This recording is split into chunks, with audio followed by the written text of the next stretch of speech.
पद्मेश 24/7 में आपका स्वागत है। मैं हूं अर्चना मिश्रा। सबसे पहले रुक करते हैं आज की सुर्खियों पर।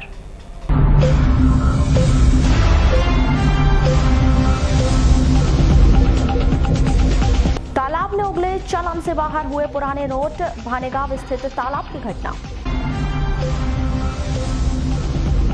नगद के अतिक्रमण पर प्रशासन का चलेगा बुलडोजर, प्रशासन ने की व्यापक तैयारी। ग्राम कट्टीटोला में एक कुएं में व्यक्ति का शव मिलने से सनसनी। लूट के 3 आरोपी सहित खरीदार गिरफ्तार। 1 साल पहले लूट की घटना को दिया गया था अंजाम। और तेंदुपत्ता संग्रहण का कार्य प्रारंभ, जिले के 2 लाख लोगों को मिलता है रोजगार। और अब समाचार विस्तार से।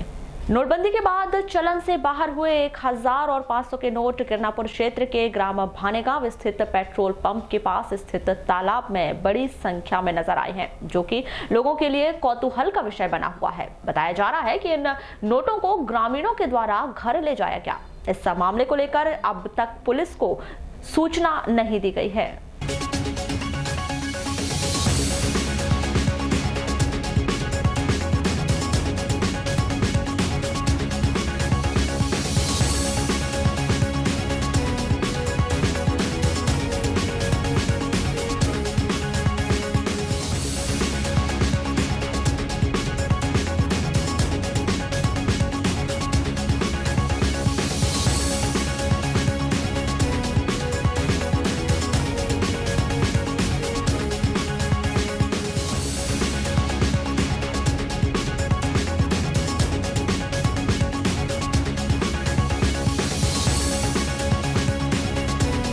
नाम है आपका? कहाँ रहते हैं? ये तालाब में जो नोट मिली हैं अभी, किसी लोगों ने देखा है, बताया है, ये क्या है मामला? वो बहुत पहले से फेंके होंगे, गैया लाते हैं चरा के, उसके पैर में लग गए जब अपने ध्यान में आया। अच्छा, कितनी नोटें थी? वो तो सब पानी के अंदर तक के हैं। बहुत नोटें थी। कुछ लोगों ने बताया हमें कि बोरियों में भी थी, तो बोरियां दिखाई दी आपको? बोरियाँ खाली पड़ी हुई थी। बोरियां खाली पड़ी थी। बोरियों में नोट देखी क्या आपने? नहीं, सब पकड़ी हुई। पूरी फैली हुई नोटें थी। कितनी नोटें थी करीब? वहाँ 1000 की और 500 जो अभी चलते नहीं है वो नोटें थी। राजेंद्र घटरे, ग्राम भानेगांव। क्या मामला है? यहाँ पर तालाब में नोट पाई गई है, तो आपने क्या देखा है? घूमते फिरते आए थे तो यहाँ पे कुछ लोग नोट ले जा रहे थे कल। कितने कितने की नोट थी? 500 की थी और 1000 की थी। तो ये नोट पुराने थी जो चलन से बाहर है, वो नोटें थी कि नई वाली नोटें? नहीं, नए नहीं थे, पुराने नोट थे। कब देखा आपने ये सब? ये परसों के दिन देखा। उसके बाद पुलिस आई थी? नहीं। बाकी नोटें कितनी थी, ऐसा कोई अनुमान? अंदाज तो नहीं कितनी थी, लेकिन बोरी में थी नोट। बोरियों में थी। बोरियों में थी। लगभग कितनी बोरियों में थी नोटें? एक ही बोरी में दिखा। कहाँ रहते हैं? भानेगांव। एक मामला आया है, अभी नोट मिली पुरानी चलन से बाहर, जो नोट 1000 और 500 की नोट है तालाब में। ये आपको कब पता चला?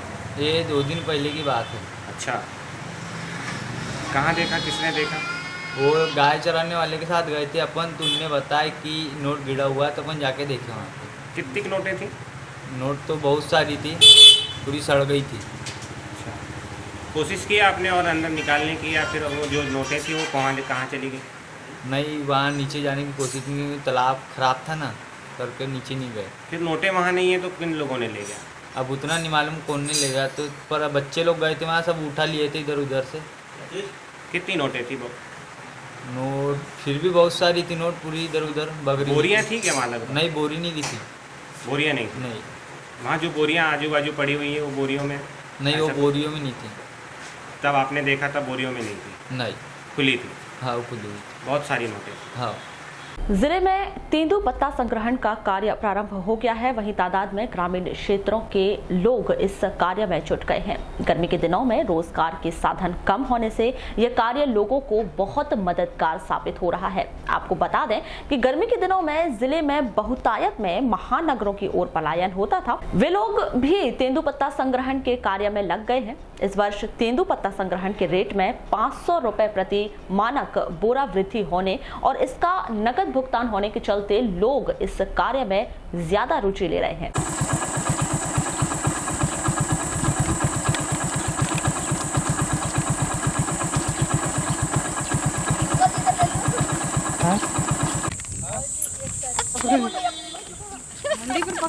एक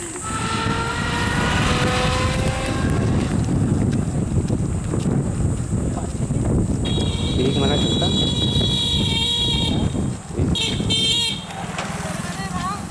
ग्राम कुम्हारी निवासी महेश ने बताया कि इस कार्य से उनके गांव के करीब 400 लोगों को रोजगार मिलता है। अभी कहाँ से आ रहे हैं आप लोग? जंगल से।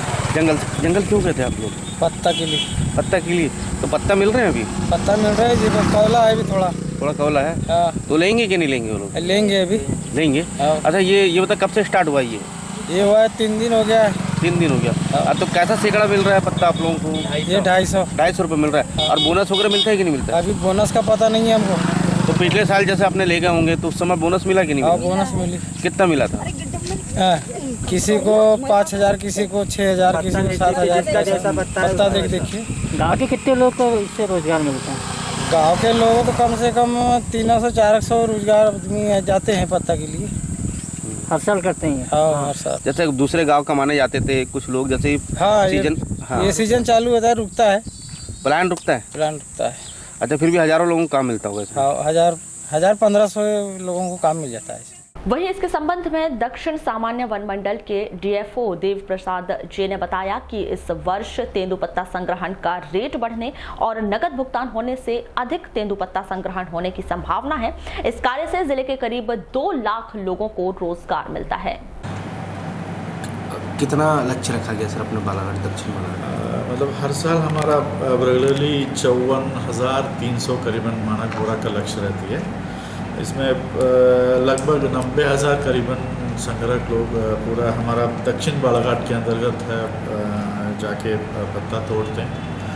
और इनके लिए इस बार संग्रहण के लिए 2500 रुपया प्रति मानक बोरा है पेमेंट की जाएगी संग्रहण के लिए। और वही सैकड़ा है, मतलब 250 रुपीज़ प्रति सैकड़ा है, उसके हिसाब से पेमेंट करेंगे। सर काफ़ी लोगों को रोज़गार भी मिला है इसमें? हाँ, ये जो एक ही महीना ये सारे काम चलती है। इस एक महीना में जो पूरा एरिया में जो कहाँ पे तेंदुपत्ता है वहाँ पे इनको संग्रह को पूरा दिन भर काम करके वो पूरा पत्ता सुबह दिन भर पत्ता तोड़ते हैं, फिर उसमें अपना घर में ले जाके इसको छोटे छोटे गड्ढे बना के, मतलब गड्ढा जो पैक्स बंडल्स बना के फिर इसको वहाँ पे जो फड रहती है, फड में जाके इवनिंग है अपने कार्ड के साथ उसको देते हैं, फिर कार्ड में एंट्री होती है। तो इस प्रकार वो पूरा एक महीना काम करते हैं। फिर एक महीने के बाद वो तेंदुपत्ता सीजन भी ख़त्म हो जाती है, फिर पत्ता मिलना भी मुश्किल हो जाता है। अगर ज़िले की बात करें तो ज़िले में ऐसे कितने लोगों को रोज़गार मिलता है सर तेंदुपत्ता सीजन में? ये मेरा सिर्फ दक्षिण बालाघाट एरिया के अंतर्गत तो वही है 90,000 करीबन हमारा संग्रह है। और उत्तर बालाघाट में करीबन 1,20,000 लोग हो सकते हैं। तो इस प्रकार 2 लाख लोग लगभग यहाँ पे पूरा बालाघाट ज़िले में इसमें उनको इसका वो मिलेगा, लाभ मिलेगा। 4 दिन की चांदनी फिर अंधेरी रात, ये कहावत आपने कई बार सुनी होगी और इसका मतलब भी आप भली भांति जानते ही होंगे। नगर में समय समय पर होने वाली अतिक्रमण हटाने की कार्यवाही भी 4 दिन की चांदनी बनकर रह गई है और कार्यवाही के अगले ही दिन अंधेरी रात जैसा आलम पूरे नगर में दिखाई देता है। सड़क किनारे अतिक्रमण करने की समस्या कोई आजकल की नहीं है, बल्कि जब से यह शहर अस्तित्व में आया है तब से यह समस्या देखी जा रही है और इसे हटाने के लिए की जाने वाली कार्यवाही सिर्फ 4 दिन की चांदनी फिर अंधेरी रात वाली कहावत को चरितार्थ करती नजर आ रही है। नगर में बेपटरी हो चुकी यातायात व्यवस्था को पुनः पटरी पर लाने और शहर को व्यवस्थित, साफ सुथरा और सुंदर बनाने के लिए दिसंबर माह में नवागत कलेक्टर दीपक आर्य ने नगर में अतिक्रमण हटाने बुलडोजर कार्यवाही की थी। इस कार्यवाही को देख ऐसा लगता था मानो इस बार नगर को 4 दिन की चांदनी वाली इस कहावत से छुटकारा मिल जाएगा, लेकिन चाहकर भी ऐसा नहीं हुआ। 2-4 दिन कार्यवाही चलाकर जिला प्रशासन द्वारा नगर को अतिक्रमण मुक्त बनाने का अभियान बंद कर दिया गया, जिसके बंद होते ही लोगों ने सड़क किनारे वापस अतिक्रमण कर अपना व्यापार शुरू कर दिया। फिर जनवरी माह में एक बार फिर नगर में अतिक्रमण हटाओ अभियान छेड़ा गया, जो पूर्व की तरह 4 दिन चलने के बाद फिर बंद कर दिया गया। और नगर में यातायात की स्थिति ज्यों की त्यों बनी हुई है। अब जिला प्रशासन द्वारा एक बार फिर से 10 मई से अतिक्रमण हटाने की कार्यवाही शुरू किए जाने की बात कही जा रही है। सवाल ये नहीं है कि नगर में अतिक्रमण हटाने की कार्यवाही और कितने बार की जाएगी, सवाल तो ये है कि कार्यवाही के बाद लोग सड़कों के किनारे पुनः अतिक्रमण क्यों कर लेते हैं। और सबसे बड़ा सवाल तो ये है कि जब लोग अतिक्रमण करना शुरू करते हैं तो उन्हें तुरंत ही रोका क्यों नहीं जाता। यही सभी सवाल जिला प्रशासन और नगर पालिका की कार्य प्रणाली पर एक बड़ा सवाल खड़ा करते हैं। मामले के संदर्भ में दूरभाष पर की गई चर्चा के दौरान मुख्य नगर पालिका अधिकारी गजानन नाफड़े ने बताया कि एसडीएम द्वारा 10 मई से अतिक्रमण हटाने की कार्यवाही शुरू किए जाने के निर्देश दिए गए हैं, जिसकी तैयारियां पूरी कर ली गई हैं। शुक्रवार सुबह जेसीबी, ट्रैक्टर ट्रॉली और अपने पूरे दल बल के साथ सुबह 9 बजे अंबेडकर चौक से अतिक्रमण हटाने की कार्यवाही शुरू की जाएगी। कोतवाली पुलिस ने वर्ष 2018 में हुए लूट के मामले में 3 अपचारी बालक सहित एक खरीदार को गिरफ्तार करने में सफलता हासिल की है। लूट की यह वारदात 4 अपचारी बालकों ने की थी। वार्ड नंबर 33 निर्मल नगर निवासी डॉक्टर मुकेश चौहान शाम के समय डेंजर रोड से जा रहे थे। उसी दौरान रेलवे वैनगंगा पुल से थोड़ा आगे प्लेजर स्कूटर से आए 4 अज्ञात नकाबपोश लुटेरों ने सैमसंग कंपनी का 18,000 रुपये कीमती मोबाइल व नकदी 2500 रुपये लूटकर फरार हो गए थे तथा बाद में लूटे गए मोबाइल को गोंगले निवासी युवक वीरेंद्र लिल्हारे को बेच दिया गया था। कोतवाली पुलिस द्वारा टीम गठित कर आरोपियों को पकड़ा गया। इस मामले का खुलासा करते हुए सीएसपी देवेंद्र यादव ने बताया कि लूट की वारदात को अंजाम देने वाले 4 नाबालिग थे, जिनमें से 3 को पकड़ लिया गया है तथा 1 की तलाश जारी है। साथ ही लूट का मोबाइल खरीदने वाले वीरेंद्र लिल्हारे को भी गिरफ्तार कर लिया गया है। ये 21 सितंबर 2018 को डॉक्टर मुकेश चौहान के साथ में डेंजर रोड पर जो है लूट की घटना हुई थी। इसमें उनसे जो इनका जो सैमसंग का मोबाइल था वो और साथ में 2500 रुपये 4 अज्ञात आरोपियों द्वारा लूट कर लिए गए थे। उसी के उसमें जो है एक टीम बनाई गई थी। टीम के द्वारा जो है आरोपी की तलाश की जा रही थी और इस दौरान जो है हमारे द्वारा जो है टीम द्वारा जो है वीरेंद्र लिल्हारे नाम के एक आरोपी को पकड़ा गया। इसके द्वारा जो चोरी किया गया जो मोबाइल था उसके द्वारा इस्तेमाल किया जा रहा था और इससे पूछताछ में जो आरोपी थे उनके बारे में जानकारी निकली। वो 4 आरोपी जो नाबालिग बच्चे थे जिनके द्वारा की जो घटना को वारदात को अंजाम दिया गया था। और उसके बाद में वीरेंद्र नाम के आरोपी को जो है चोरी का मोबाइल बेच दिया गया था। तो पुलिस के द्वारा जो है अभी फिलहाल जो है आरोपी वीरेंद्र लिल्हारे और 3 अन्य जो है बाल अपचारी उनको हिरासत में लिया गया है। साथ में एक अन्य बाल अपचारी इसी की तलाश जारी है। सर क्या लगता है सर, क्या हमेशा डेंजर रोड पे लूट करते रहते थे या पहली बार किया हुआ? नहीं, जो बाल अपचारी के बारे में जो जानकारी मिली है कि पहले भी जो है वाहन चोरी के उसमें अपराध में शामिल रहे हैं, तो उनका और अपराध को जो है खंगाला जा रहा है और अपराध के आधार पर उनका भविष्य में जो कार्रवाई वो की जाएगी। राज्य शिक्षा केंद्र भोपाल के आदेश के अनुसार सिद्धि स्कूलों के प्रधान पाठक और शिक्षकों को स्थानीय डाइट परिसर में प्रशिक्षण दिया जा रहा है, जिसका पहला चरण गुरुवार को प्रारंभ हो गया है। इनमें से 3 दिन दक्षमता उन्नयन और 2 दिन शाला सिद्धि का प्रशिक्षण दिया जा रहा है। स्तर 2 आप देखेंगे, स्तर 2 में फिर 3 पॉइंट दिया हुआ है सर। इसको उनके नाम से जानते हैं और पुकारते भी हैं। बच्चों को नाम से आप जान भी रहे हैं, पुकार भी रहे हैं। यदि आप बच्चों को नाम से जान रहे सब पुकार रहे हैं तो एक आत्मीयता होती है उसके मन में, वो अपने आप को थोड़ा अच्छा महसूस करता है। वो जैसे मेरे को डाइट प्रिंसिपल यदि जानते होंगे, यदि मैं नाम से बुलाते हैं तो मेरे को लगता है कि हाँ सर मुझे जानते हैं, मैंने परिचित है। परिचित होना थोड़ा सा अपने आप में जो असहज भावना होती है उसको कम कर देता है, हम अपनी बात अच्छे से रख पाते हैं।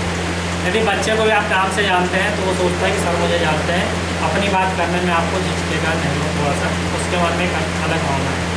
इस प्रशिक्षण केंद्र में पहुंचे मध्य प्रदेश शिक्षक कांग्रेस के प्रदेश सचिव सुनील मिश्राम ने व्यवस्थाओं को लेकर नाखुश नजर आए। उन्होंने कहा कि सभी शिक्षक पारंगत है, उन्हें इस भीषण गर्मी में प्रशिक्षण दिए जाने का कोई औचित्य नहीं है। हम यहाँ ये देखने आए थे कि 9 तारीख से शिक्षकों का प्रशिक्षण चल रहा है शाला सिद्धि अभियान के तहत, जिसमें ऐसे भी स्कूल है जिनमें शाला सिद्धि प्रोग्राम नहीं है और इनको भीषण गर्मी में विभागीय तौर पर बुलवाया गया है कि ये ट्रेनिंग लें।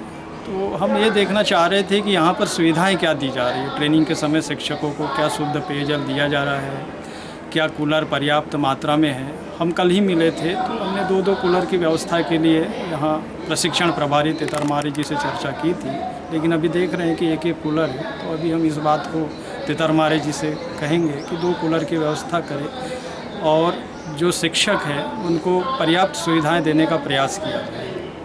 तो नाखुश से मतलब इस प्रशिक्षण से जो सुविधाएं नहीं मिल पाने कारण शिक्षकों को गर्मी में प्रशिक्षण देने का तो वैसे भी कोई कुछ खास मकसद समझ में नहीं आ रहा है। प्रशिक्षित शिक्षक हैं, डीएड है, बीएड है, पहले से ही विभिन्न छोटे छोटे समसामयिक प्रशिक्षणों में पारंगत शिक्षक हैं और उन्हें अनावश्यक तरीके से इस तरह से बुलवा रहे, तो हमारा तो ये प्रयास रहेगा वर्तमान प्रदेश सरकार से कि इस तरह के प्रशिक्षणों से अब शिक्षकों को दूर रखा जाए और ये सर्व शिक्षा अभियान के माध्यम से और राज्य शिक्षा केंद्र के माध्यम से जो करोड़ों रुपए इस तरह से बहाया जा रहा है प्रशिक्षणों के नाम से, इन्हें स्कूलों में विद्यार्थियों के लिए, शिक्षकों के लिए मूलभूत सुविधाओं के रूप में उपलब्ध करवाया जाए, जिससे कि वास्तव में विद्यार्थियों की शैक्षणिक गुणवत्ता में और सर्वांगीण विकास में उपलब्धता हासिल होगी।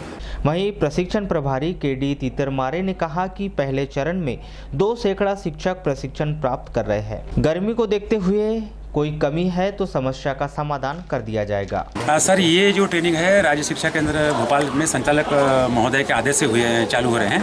9 मई से पहला चरण शुरू है हमारा। 5-5 दिवस के गैर साला सिद्धि स्कूल के जो HM हैं और एक वरिष्ठ शिक्षक, इनका प्रशिक्षण लिया जाना है, जिसमें 3 दिवस दक्षता उन्नयन पर इनको फोकस रहेगा और 2 दिवस साला सिद्धि पर रहेगा। क्या मकसद है इसका? मकसद ये है सर, जो जिले में साला सिद्धि के स्कूल चयनित हैं, जो आयाम है हमारे साथ, उन पर उन विद्यालयों में बच्चों के साथ मिलकर के उस व्यवस्थाओं का बखूबी पालन करेंगे जो बच्चों के जीवन के लिए काम आएगी। क्या क्या बताया जा रहा है? इनमें सर 3 दिवस के लिए हिंदी और गणित विषय में दक्षता उन्नयन पर जो बच्चे कमज़ोर होते हैं और जिनकी मूलभूत अपेक्षित दक्षताएं कमज़ोर होती है, उनको चिन्हित करें पहले लोग स्कूलों में जब शुरू होगा तब, और उसके बाद उनकी कमी को दूर करने के लिए ये हमारे शिक्षक लोगों के द्वारा प्रयास होगा, इसलिए ये प्रशिक्षण उनको दिया जा रहा है सर। नगर के रेलवे स्टेशन में करीब 10 वर्षों से सीमेंट के गोदाम का संचालन किया जा रहा है, जिसके कारण ट्रेन में सफर करने वाले यात्रियों को काफी दिक्कतें हो रही है। लेकिन रेलवे विभाग के द्वारा इस समस्या को लेकर अब तक कोई सार्थक कदम नहीं उठाए गए हैं। वहीं सीमेंट गोदाम में कार्य कर रहे मजदूर सीमेंट से स्वास्थ्य पर होने वाले दुष्प्रभाव से अनजान नजर आ रहे हैं। दूसरी ओर यात्रियों को सीमेंट की डस्ट से काफी दिक्कतें हो रही है। उन्होंने रेलवे विभाग से सीमेंट गोदाम को रेलवे स्टेशन से हटाए जाने की मांग की है।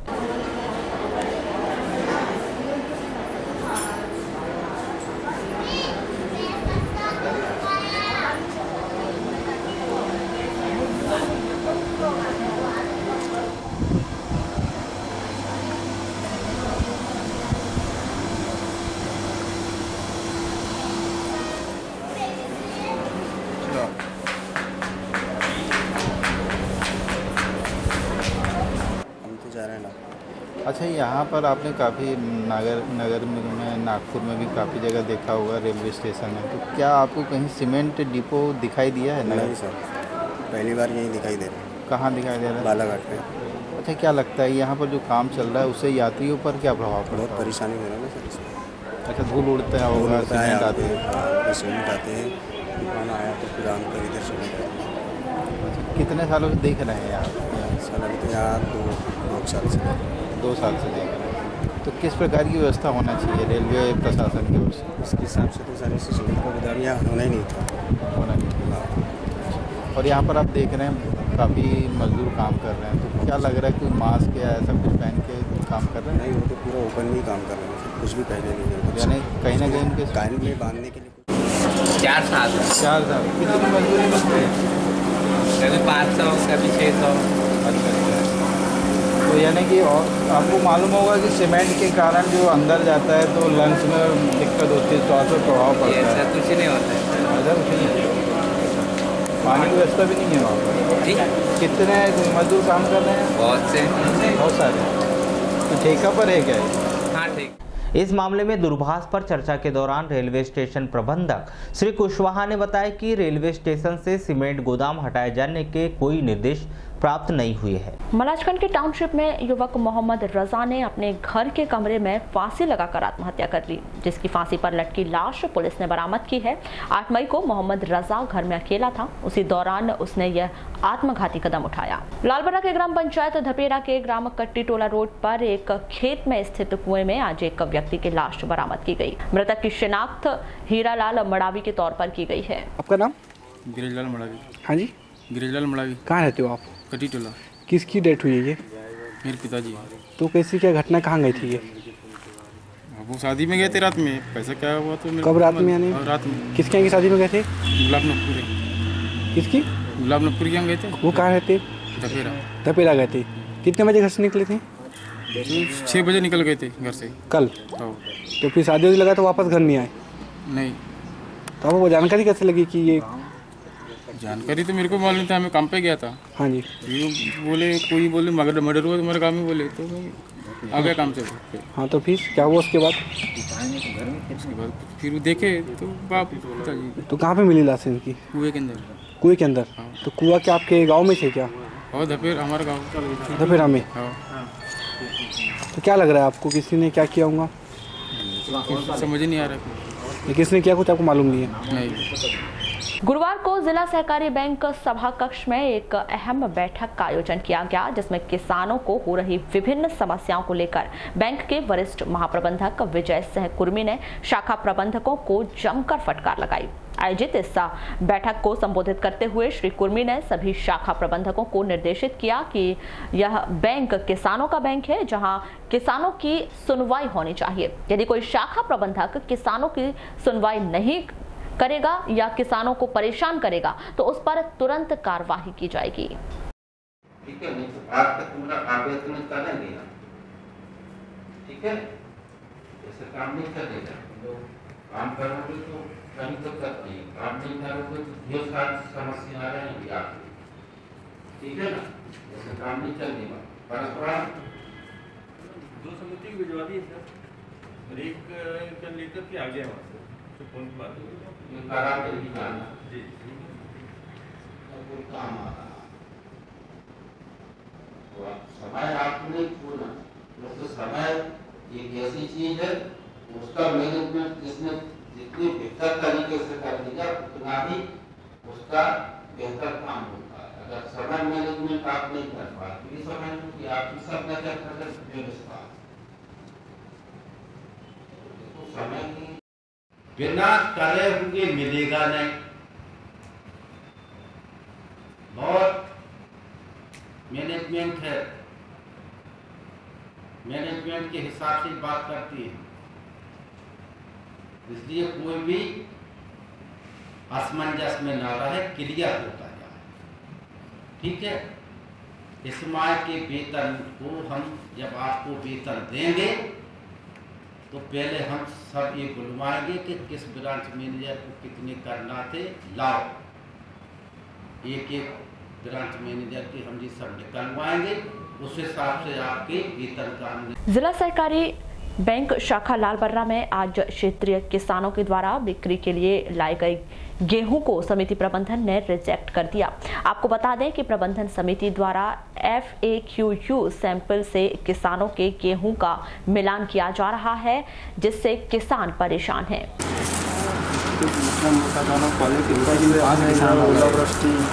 ओलावृष्टि लेकिन कमलनाथ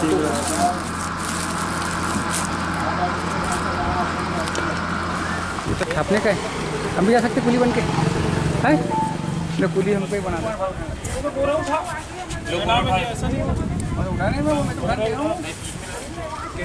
सर। आपका नाम?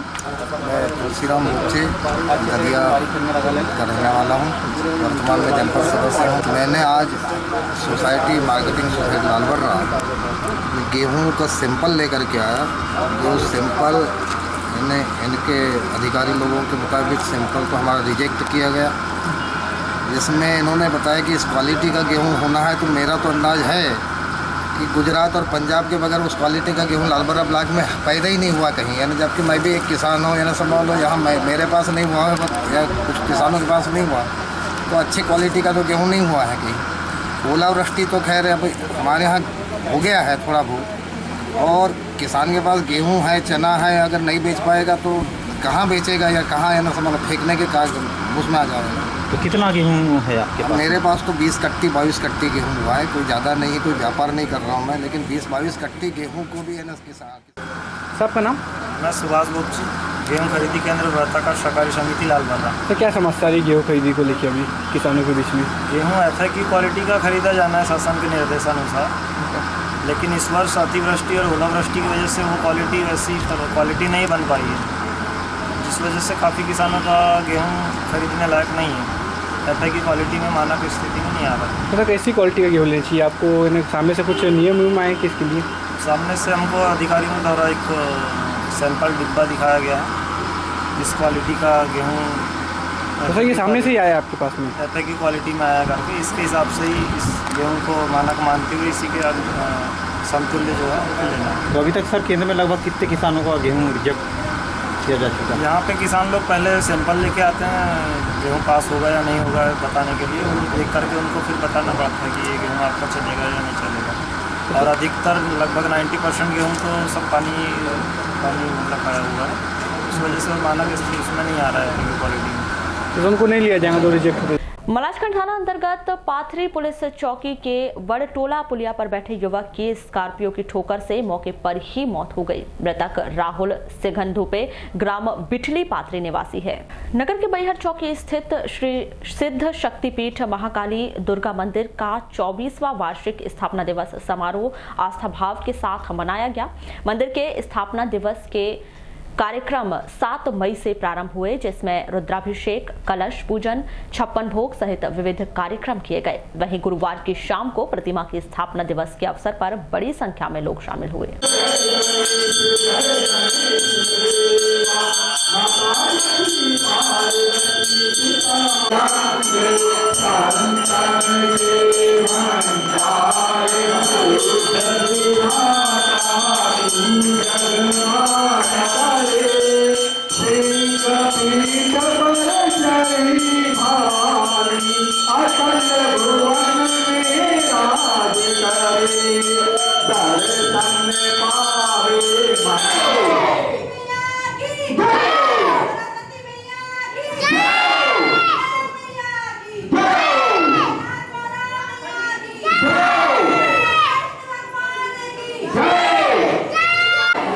साल हो गए।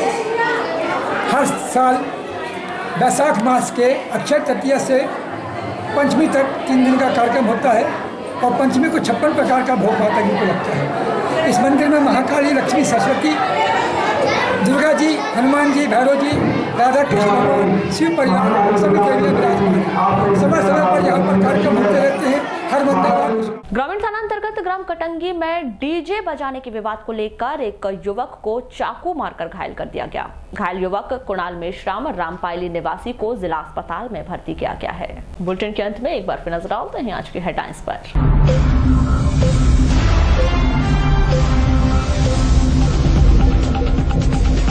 तालाब में उगले चालान से बाहर हुए पुराने नोट, भानेगांव स्थित तालाब की घटना। नगर के अतिक्रमण पर प्रशासन का चलेगा बुलडोजर, प्रशासन ने की व्यापक तैयारी। ग्राम कट्टीटोला में एक कुएं में व्यक्ति का शव मिलने से सनसनी। लूट के 3 आरोपी सहित खरीदार गिरफ्तार। 1 साल पहले लूट की घटना को दिया गया था अंजाम। और तेंदुपत्ता संग्रहण का कार्य प्रारंभ, जिले के 2 लाख लोगों को मिलता है रोजगार। तो ये थे अब तक की खास खबरें। अगले न्यूज बुलेटिन के साथ फिर मुलाकात होगी, तब तक के लिए नमस्कार।